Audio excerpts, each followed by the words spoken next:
Oh, hello, Facebook friends. Ugh. Someday I'll get a professional setup where I'm not on like the two, like where I'm not on two devices at the same time. Someday I'll get that. Maybe. Until then, enjoy me just like futzing around between two things, trying to get. Enjoy that. You're welcome. Hey, Liz Jackson parents. Ooh, I'd like to see you. All right, friends. Hey. Sorry, it's a little later today than I had anticipated being, but stuff happens, including my little. Oh, you probably can't see him, but my little tiny, like 6-month-old Persian mix named Little Baby Jack Reacher. Actually, he's named Jack Reacher, but we call him Reacher, but I call him Little Baby Jack Reacher. Anyway, he is adorable, and also he took up a little bit of space today, along with other things. So here we are. Welcome to Live Office Hours with me, Dr. Shannon Coates. My pronouns are she, her, or they, them, and I am. Let me just acknowledge the land that I am on. I'm grateful to live and work on the traditional lands of the Haudenosaunee, the Anishinaabe, the Mississauga, and the Wendat Neowencio peoples. Yes, here we are. Here we are talking about pedagogy again. This is, I just called this one Pedagogy for Real Life because I wanted to sort of get into a few things in terms of what do we mean when we describe pedagogy. How do we describe that, and how am I myself describing that and defining that? And also, you may have noticed that I put up a post yesterday about some of the what I consider fundamental principles that I would love to see all of us as teachers using that are not available in voice pedagogy texts. And so this is a conversation that was kind of peaked because of some conversations that were happening in some of the voice teacher forums on Facebook. Here for this convo. Ooh, I love it. So this is a conversation that so I started to get into that. Folks ask for pedagogy, or like, what should I read? What should I do to be a better teacher, or to like increase my pedagogy skills? They ask for that kind of thing all the time on the socials, in the groups, in the Facebook groups, in the, all the places. And people send me emails quite a lot as well, and messages about, what would you recommend? And something that I wrote there in one of the forums was something along the lines of, there are, to my knowledge, no voice pedagogy texts that are talking about actual pedagogy, and in the way that I understand pedagogy. And so Ian Howell, a colleague, had some questions about, like, is that because it's the medium? Is that because, and I want to just be clear, it is not the medium. The book, do I believe that you need to teach in order to be a better teacher? Yes, absolutely. Same as with singing. You need to sing in order to be a better singer, right? Like, in order to discover those coordinations, you got to do the thing in order to learn how to do the thing. Same with teaching. And at the same time, there are lots of things you can learn from books about teaching. So it's not the medium, it's the literal subject matter within the voice pedagogy textbooks that, for me, very few, there's a possible exception in this, but that do not contain the information about how to deliver anatomy and physiology information, how to build exercises, how to introduce exercises, how to give feedback, how, like, all of these very fundamental teaching skills. These are skills that we learn, these fundamental teaching skills, how to do assessments, how to, like, all of these skills, there are no, to my knowledge, no voice pedagogy textbooks making these things explicit for the one-on-one voice studio.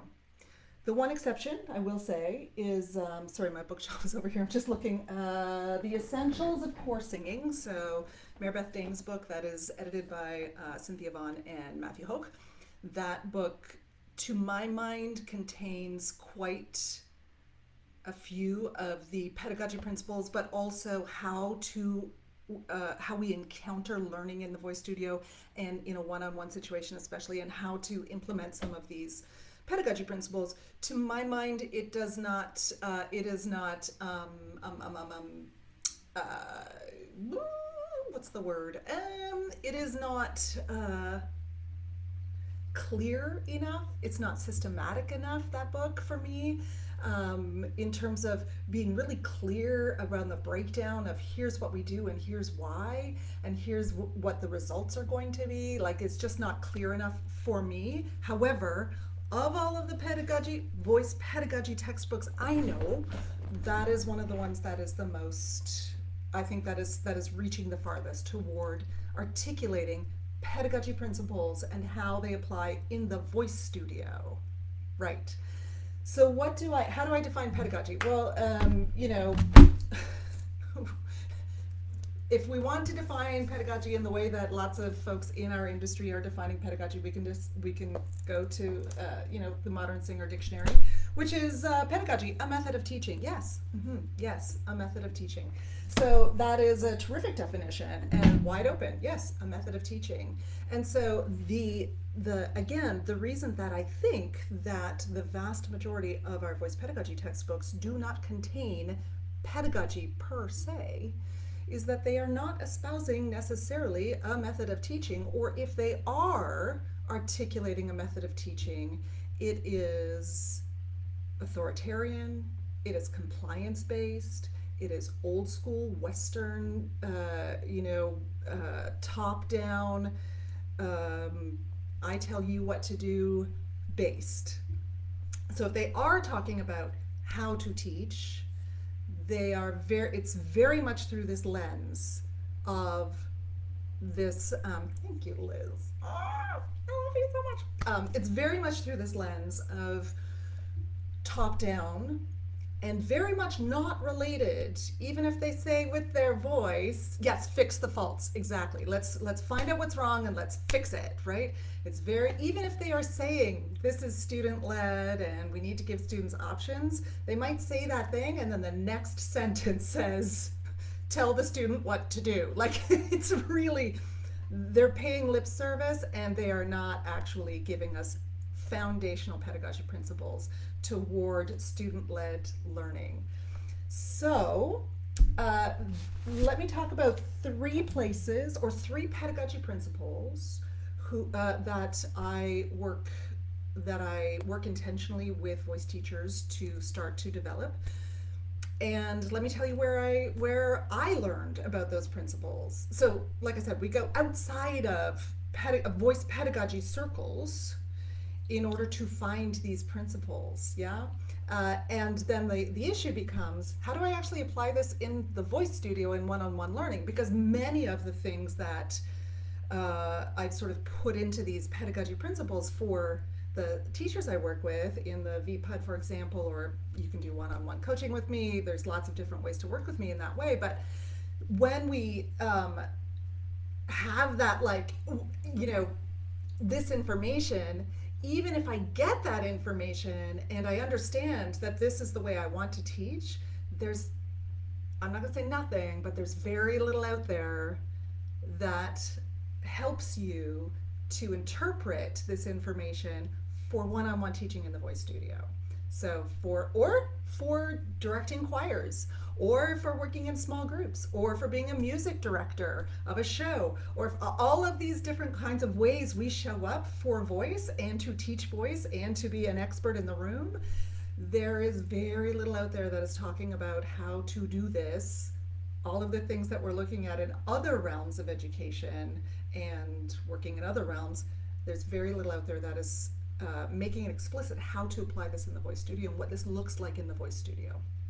So, or in voice spaces. So, one of the foundational, to my mind, one of the foundational pedagogy principles, one of the things that we work on very specifically in the VPUD and in other iterations when I'm working with teachers is when and how to offer feedback.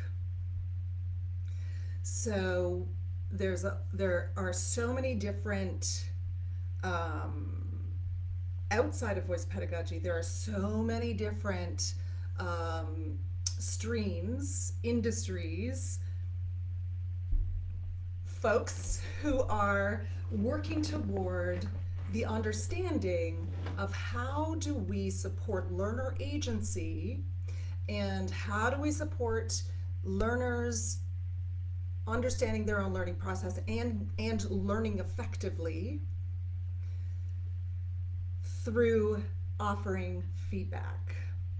And so offering feedback is like a fundamental part, we think, of pedagogy, of how to teach, of how we're supposed to show up in the studio, right? People come to us because they want to learn how to sing better, and so that's why they're taking lessons, or that's why they're doing whatever they're doing with us in the studio. They're being coached, etc. They want to be better at their craft or at singing, and so we think our job is to offer feedback so that they can be better at singing, and that is not untrue.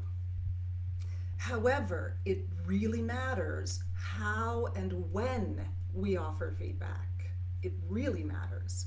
And that how and when we offer feedback, that is a skill that we can learn, and that is a skill, and that is an understanding that is very prominent in educational circles right now, and for a while back, but in educational circles, especially in the classroom. How and when do I offer feedback?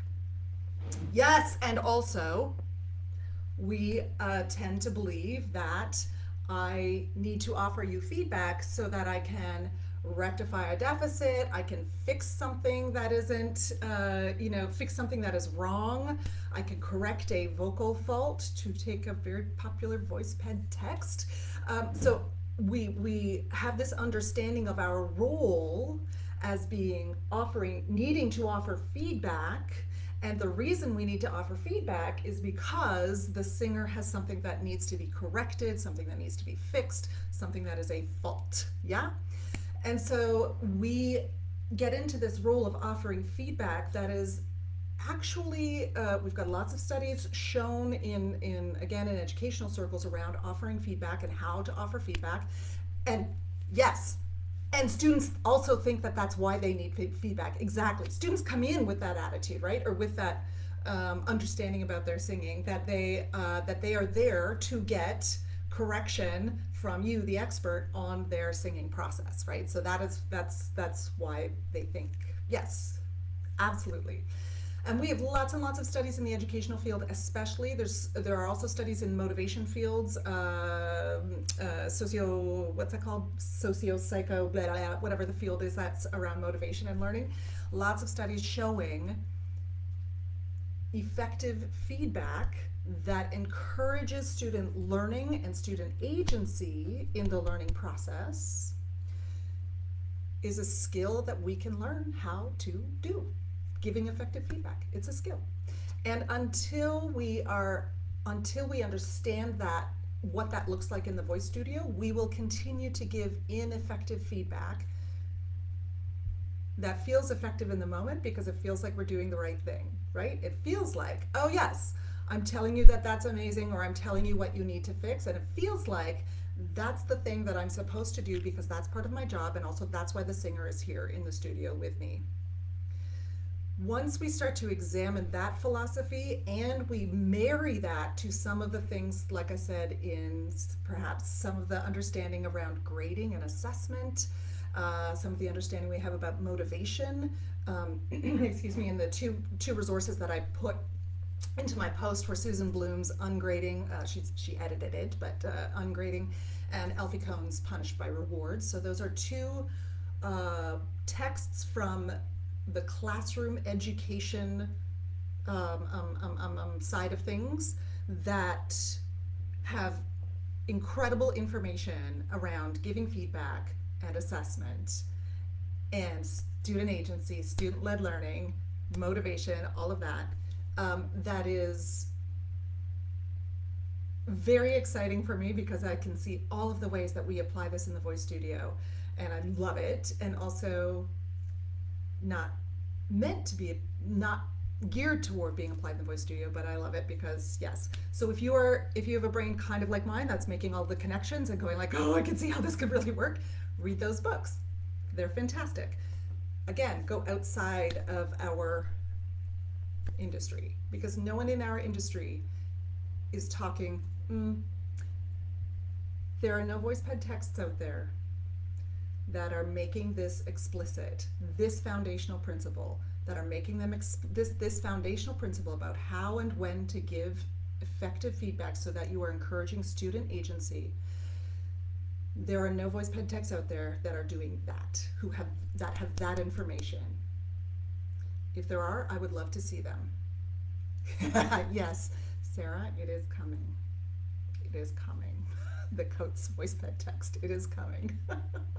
It is very slowly, but surely it is coming.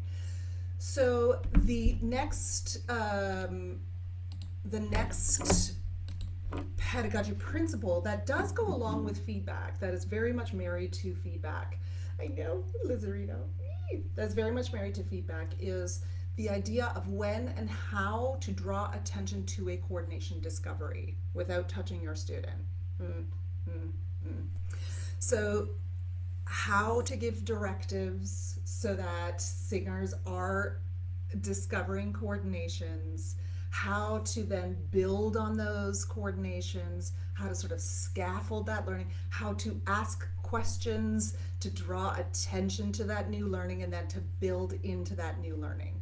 So there's a lot of different pedagogy principles to my mind that go along with this. And again, when I'm working with teachers in the studio, it's really exciting. Let me tell you, like just on Wednesday, well, yesterday too, we were doing open studio sessions in the VPUD, and one of the teachers I worked with, they're really applying this, like drawing attention to this new, oh yeah, let me get to scaffolding in a minute, drawing attention to this new coordination discovery and asking questions so that the singer is starting to articulate for themselves what that coordination is and how they can build on that coordination and where they want to use it.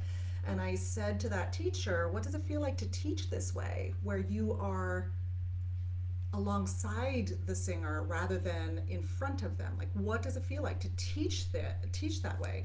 And she said, it's the easiest teaching I've ever done in my life. Not easy in the lazy sense, easy in the ease-filled sense. In the, I can just be present in the moment with the singer I am working with, and they have a deeper learning experience, and they develop their own agency, and I am really here as a guide with them versus dragging them along behind me, and also that I don't have to do all of this work. I don't have to, that was the other thing she said. I have all of this anatomy and physiology understanding, which she does. She's done a lot of work in those realms. And I have all of this anatomy and physiology understanding. I know all of the exercises. Those are in the back of my mind, and they're just there as support. I don't have to like scramble through to try to figure out what's happening. I don't have to scramble through all of that information to figure out what's the right move. What do I do next? All of that information is there as a support for student-led learning. Oh, it's exciting! I was also working with a teacher yesterday who is newer to teaching, and so we were working together, and we started to, we started to do some of these like drawing attention, asking these questions to support the student-led learning and agency, and she said, wait, is it that easy? And again, we're not talking about easy in the sense of like it's lazy or I'm not teaching. We're talking about ease filled.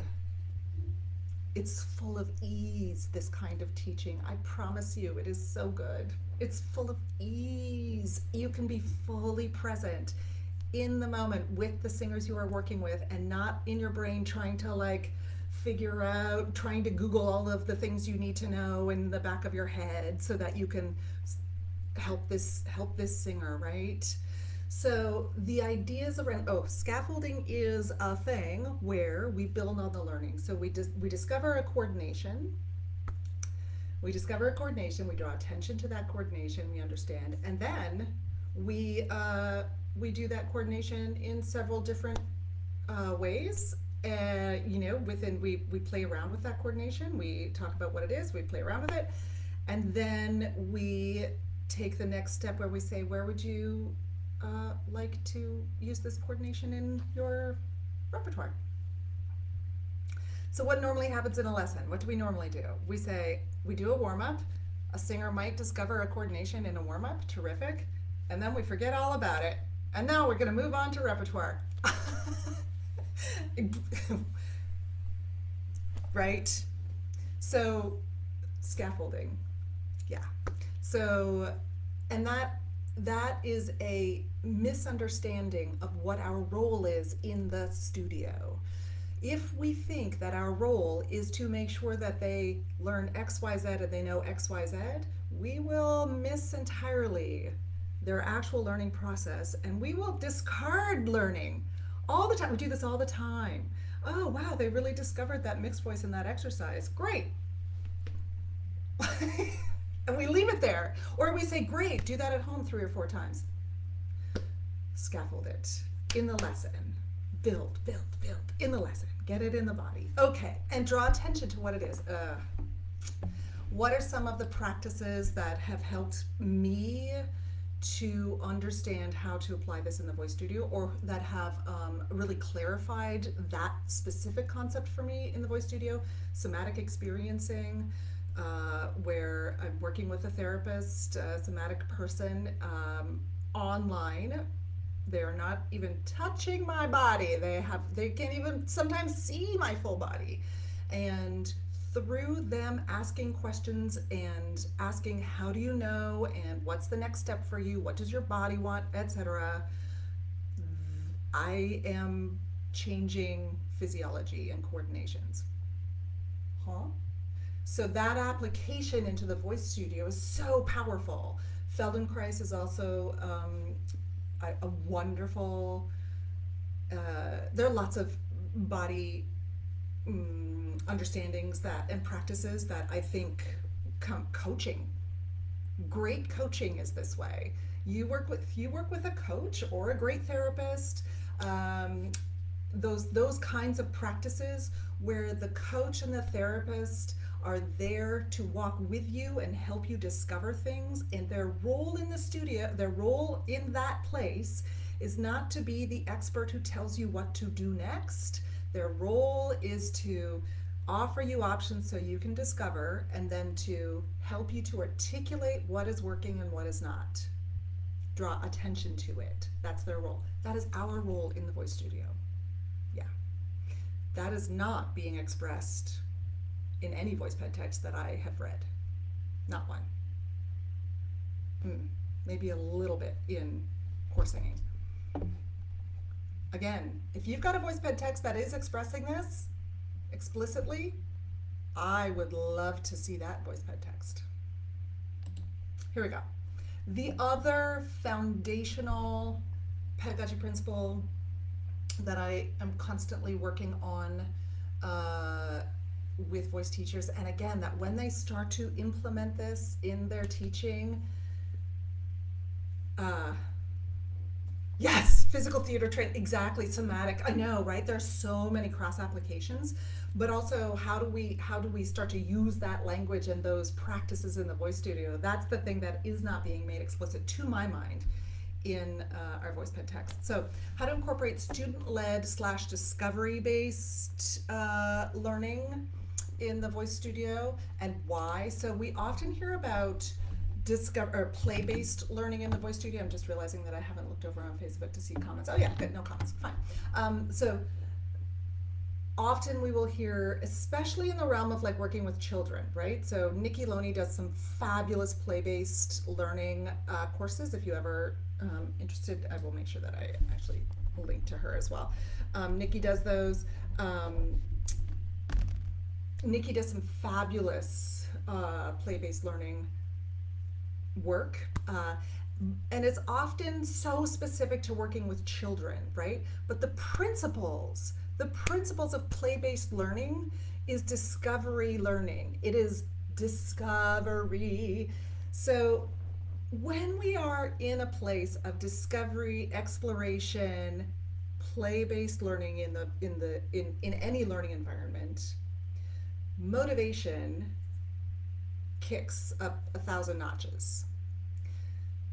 Agency kicks up 1,000 notches because I discovered the thing, I own this thing, and I have agency over it. Also, it's mine, and also I'm motivated to go further in the learning because it is discovery, it is exploration. Yeah. So how does this? I put two sort of motivation-based texts in for sort of discovering some of these principles. Drive by Daniel H. Pink and Laziness Does Not Exist by Devin Price. So Laziness Does Not Exist is a little bit more around behavior, our perceptions of behavior and our perceptions of you know, how people should work, etc. So they're both kind of motivation-based. Drive is a lot more motivation-based, but they both contain these principles around that that in education circles we would call play-based learning. We might also call it maybe not universal design for learning. That's maybe more. No, that's a whole other thing. Okay, but yeah, play-based learning is what we might call it in education circles. But again, we would definitely this is so often we hear this in the context of working with children. And what I want to say is that these principles of play-based learning or discovery-based learning, where when someone gives us feedback about what has happened in their singing, oh, that's a little farther in. Let's start at the beginning, where we set up voice lessons on an interest base. What do you love about your singing? What do you want to hear more of in your singing, right? So what do you want to hear more of? Not what do you want to change? Not what don't you like about your singing? What do you want to hear more of? That is discovery based. What do you not like about your singing is fix it based. That's medical model, that's diagnosis model. That is not as effective learning as it can be, right? It's not as effective teaching or learning as it can be. So this pedagogy principle of discovery-based learning, when we're applying it in the voice studio, we are starting our lessons with what do you want to learn more of? What do you want to hear more of? What do I want to hear more of in the voice? And so again, I was working in open studio yesterday. We were working with a singer, with a voice teacher and a singer, and the singer, the voice teacher had already articulated, part of the process of doing open studios in the voice ped degree is that the voice teachers need to articulate to me, before we even get into the studio where we're working with the singers, the voice teachers articulate to me what pedagogic principles they are working on, how they will know, how they're planning to apply those pedagogic principles, and they are also articulating what are the goals of the singer, and also what do they, the teacher, want to hear more of in the voice. I'm not asking what exercises are you doing. I'm not asking what are you, what are you correcting. I'm not asking what is wrong with the voice. I'm not asking, any of those things. I'm asking what do you want to hear more of in the voice. And I don't care whether you explain that to me in terms of colors, in terms of food descriptions. I want to hear more lasagna in the voice. Terrific. I don't care, right? I don't care if you explain it to me in terms of we need to find a better equalization of pressure, blah, blah, blah. I don't care. I don't care how you describe it to me, because then I'm going to ask you, how will you know What will have changed? How will you know when you have discovered when that thing has changed in the voice, right? When you are hearing that thing in the voice, you'll know intuitively, but you got to describe it for me, yeah? So they do that work in advance. So I already knew with this singer what their goals were and also what the teacher wanted to hear more of in the voice. So I already knew that. The teacher wanted to hear more, just for simplicity's sake, chest voice. There more engagement with the lower register. Let's just say it that way. Or perhaps more belt sound if you want to say it that way. And the singer then, so I had already had an understanding of what perhaps we wanted to hear more of. I asked the singer when we got in there, it was a co-teaching session versus an observation session. So those are two different kinds of sessions. The co-teaching is where I am working very, side by side with the teacher and the singer versus an observation session, which is a little bit different. So I asked the singer also then to describe to me what they would like to hear more of in their voice. So as the singer was doing that description, I was getting ideas from their speaking voice and from the way they were using their voice in their speech about exercises, ways we can come into this, like ideas to figure out, these new coordinations. I had lots of ideas. Terrific. I've been teaching a long time. I've got a big set of tools, if you will. I've got a big tool shed available to me. My tool belt is pretty great. And then if I was doing teacher-led, teacher-centric, authority-based, compliance-based teaching, I would have said, okay, let's start with this exercise to develop chest voice, or let's start with this thing because you said that you want to develop this thing. See how that feels like, sounds like I'm doing student-led learning, right? It sounds like it because I said, you want to develop this thing, and so let's start with this exercise. But it's not. I mean, it is to a certain extent, but it's not. It's not fully student-led. Why? Because I just told them what to do. Yes, it was based on what they told me they wanted, but I just told them what to do. Yeah? So the next question, when I start to go into drive and I start to understand motivation, my next question then was, they had mentioned the singer had mentioned how much they were enjoying doing straw work. Terrific. What do you love about straw work? What do you love about what happens in your voice when you do straw work? They did some straw work, and then they sang, and then they did some straw work, and then they were like, well, it feels like when I'm doing straw work, my voice is direct. And when I'm singing without the straw work, everything's all over the place, and I don't have, like, it's all over the place, or something along those lines. I was like, oh. And both myself and the teacher were like, oh, direct. That's a nice word. Whew, that's a nice word. So what did we do? We went straw. Tell me which one was the most direct. See how I'm basing this? I'm basing this on their experience, and I'm tapping into their interest. I'm tapping into their discovery. I'm not telling them what to discover. I'm not telling them what to do. I'm tapping into their discovery and their experience of the work with the straw.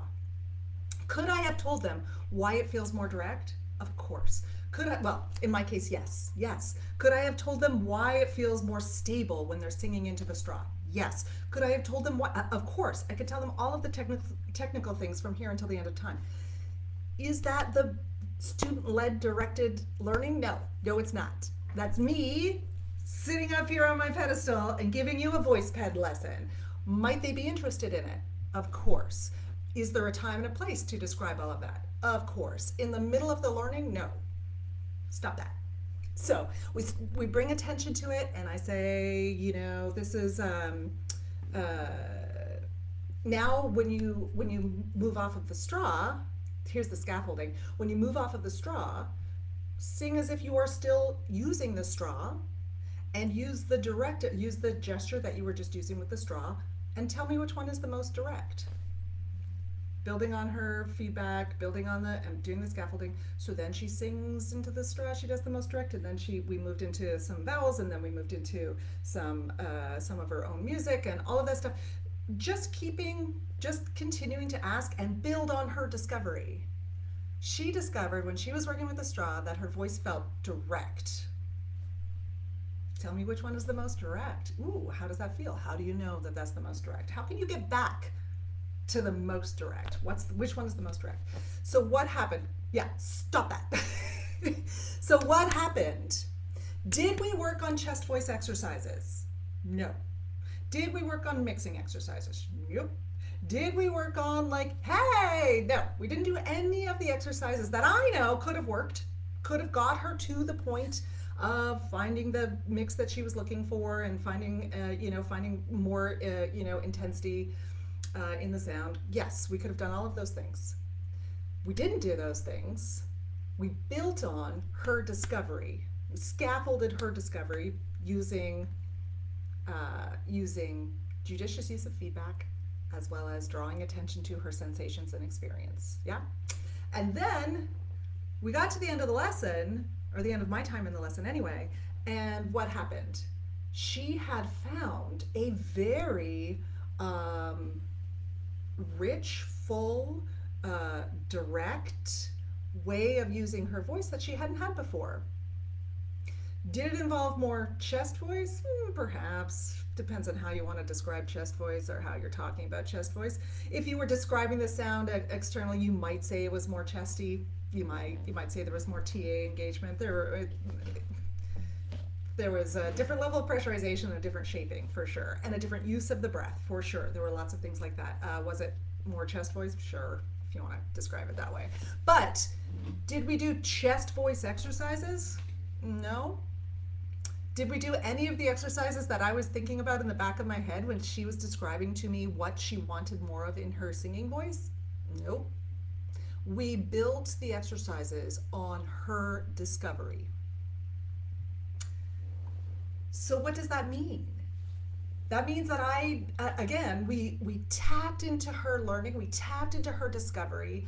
She now has the agency to move through, to say, this is the one that feels the most direct, and here's what I'm doing. And now she knows that little tiny step to get to the next step of the learning, and the next step of the learning, and the next step of the learning. Because we modeled that in the lesson, and we did that work. And the teacher I was working with said, wait, is it that easy? Yep. But is it easy in the lazy sense? No, it's ease-filled, and it's so fun. It's so fun and surprising and delicious. It's delicious, I tell you. And then we find, again, then what happens for them as they're perhaps practicing now. When they go to, 5 seconds, let me get over to my other screen here. Oh, wrong screen. There we go. Bloop, bloop. What happens when they're going over to, when that singer, for example, in particular, is taking that discovery into the practice room? They're going to follow their discovery. That is motivating, to follow their discovery, to follow their experience, rather than going into the practice room and saying, my teacher told me I have to do this exercise 5 times, and once I've done it 5 times, I will now have the belt mix I want.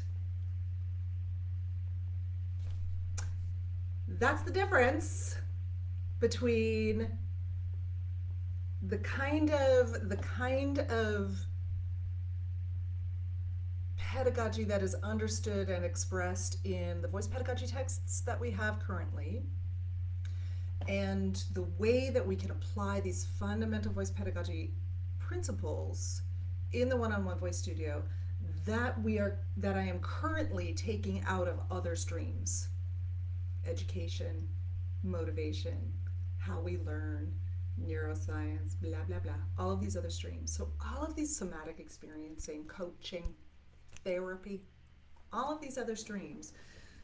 It's not that I am out of my lane where I'm telling people, to do something that a psychologist might, I'm not out of my lane in that way, right? We're not out of our lane in that way. What I'm doing is I'm taking the full philosophic principle, I'm taking the understanding, the thing that is at the core of why we might ungrade in a classroom, of why we might change the way we think about motivation, of why we might, change the way I'm taking that core thing there and saying, what does this look like in the voice studio? Very interesting how this looks in the voice studio. And how does that change our pedagogy or our understanding of pedagogy? How does it change our understanding of our role in the voice studio as an expert, as an authority? It changes our understanding of the role. So all of the voice ped texts that I know of and have read, to a certain extent, are written from the point of view that you are the expert slash authority in the voice studio, and that your role is to fix a problem, to change a problem, to find something that's wrong and make it better, to make the singing better, and that in order to do that thing, your pedagogy is about telling singers what to do. Your pedagogy is about imposing the learning on you, about telling the singer what to do. So all of the textbooks then, whether or not they give, very few of them give actual pedagogy, as we have talked about, as I believe, very few of them give actual pedagogy, like how to teach. What they do give is exercises and when to do the exercises. Okay. Or they give what you should listen for, and here's what's happening, here's what's wrong, or here's what needs to be changed when you hear this thing. Okay. That is not unuseful information. This is all wonderful information to have. It is not pedagogy in the sense of how do I deliver this information? How do I use this information? How do I support learning in the voice studio? It's not pedagogy in that sense, and it certainly is not pedagogy in the student-led. It certainly is not student-led agency supporting pedagogy. Because we're coming from the place of like, I'm the expert in the studio. Let me read, I'm the expert, and so I'm going to tell you what to do. And my role is to tell you what to do because that's what you're paying me for. Let me just quote, I could just read this entire book out loud as a live office hours at some point. I love this book so much. It's Ungrading Susan Bloom. Anyway, let me do one quote. This is from Susan Bloom's chapter, which is Ungrading and Its Necessary Accompaniments. And so she says, I fretted over how to make my pedagogy align with my theoretical understanding of how people learn. I wondered whether I could keep teaching if I didn't believe in the enterprise. The enterprise being a teacher-centered, sorting, fixated enterprise where learning seems to be a means toward the end, which is a grade. Learning is not the end goal. And I would posit that we bring that same understanding of teaching and pedagogy into the voice studio. So it is teacher-centered. What do I know that I can tell you? What do I hear that I can tell you about? What do I know about the voice that will get you to change something? What exercises do I know so that you can change what you're doing? Yeah? My teacher-centered. What do I want your voice to sound like? What do I think you should be doing? How can I prepare you for your career? Teacher-centered. Sorting fixated enterprise. Sorting meaning we sort people based on their talent, their skill, their learning, especially she's talking very specifically about college and Western educational classrooms. She's talking very specifically about that learning environment. However, we do this in the voice studio too, right? We've got people who are going to be like, they're great singers and they're not great singers. We've got people who are going to win at festivals and people who aren't going to win at festivals. We are sorting people according to external and our based assessments. That's how we're sorting people. Yeah? We're sorting singers. Sorting fixated enterprise. where learning seems to be the means to the end. So, in other words, we are teaching toward the audition. We are teaching to the exam. We are teaching to the recital. We're teaching to the whatever it is. We're teaching to the thing. We are not teaching them how to learn.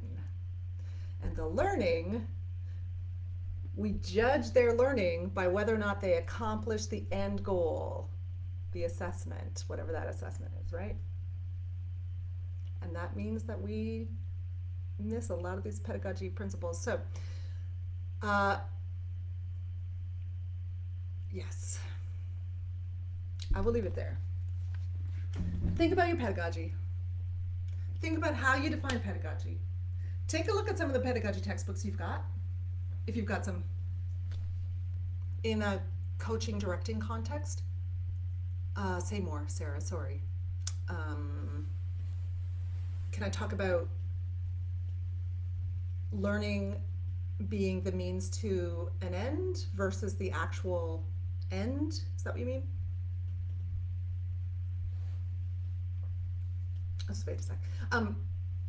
In the meantime, take a look at the pedagogy texts and or the articles, the places you go to get your pedagogy, your voice pedagogy, and do a little bit of thinking about whether this is teacher-centric based pedagogy, whether this is I will fix it, I as the teacher, my role is to fix the thing centric pedagogy, whether the basis of the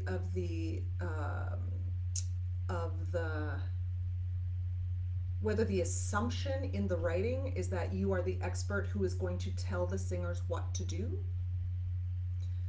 Just think about that. What is the assumption in the writing? And do not get me wrong, we have some wonderful texts out there about anatomy and physiology. We have wonderful texts about covering what to listen for and how to listen and what coordinations and exercises, like wonderful texts. Don't get me wrong. I'm not saying these aren't great texts. I'm saying that they are not what they say they are. They say they're voice pedagogy texts, but they're just about the voice. They're tools. They are not how to teach. And also, when they are coming from that top-down understanding of your role in the voice studio. Oh yes, Sarah, that is a big question. Let me just say it out loud. Artist process versus the production or show. Yes, it is a big question. Let me just say one little thing here. This is where we need to work with the singers we are working with to redefine parameters of success. We are taught that the parameter of success, the way that I know that I'm singing well, the way that I know that I am getting what I should be getting out of my voice lessons or my coaching, is that I am good on stage, or I nailed the audition, or I got into the choir, or I got into the school, whatever, right? That's the way that we judge. That is our parameter for success. So we need to start talking to the singers we're working with about other parameters of success. So yes, what do you need to know in order to be able to be successful in XYZ endeavor? And what is the learning that you need to, how will you know when you are being successful? Internally, how will you know? Let's start to figure out what it feels like to do XYZ thing successfully, efficiently, whatever feels great for you. And let's figure that out together. And then let's really put that into a way to assess it, right? Like, I'm going to draw attention to it. We're going to figure out what language we can use to describe it. Let's assess that. And so then when I get on stage, for example, so the artist process as I'm learning a role, maybe I'm putting together a whatever it is, that artist process, as I am learning how to communicate, how will I know that I am successfully communicating in the way that I want to communicate? How will I know that?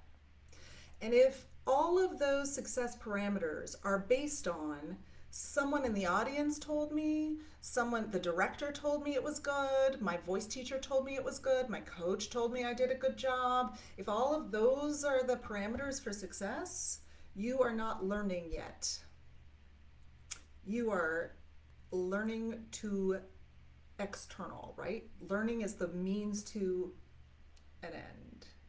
Versus, I have an internalized sense of what it means to communicate. And maybe I did discover that with my coach, what that looks like in my body, what it feels like in my body.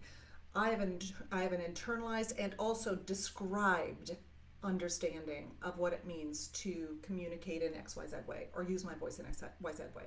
I know these things.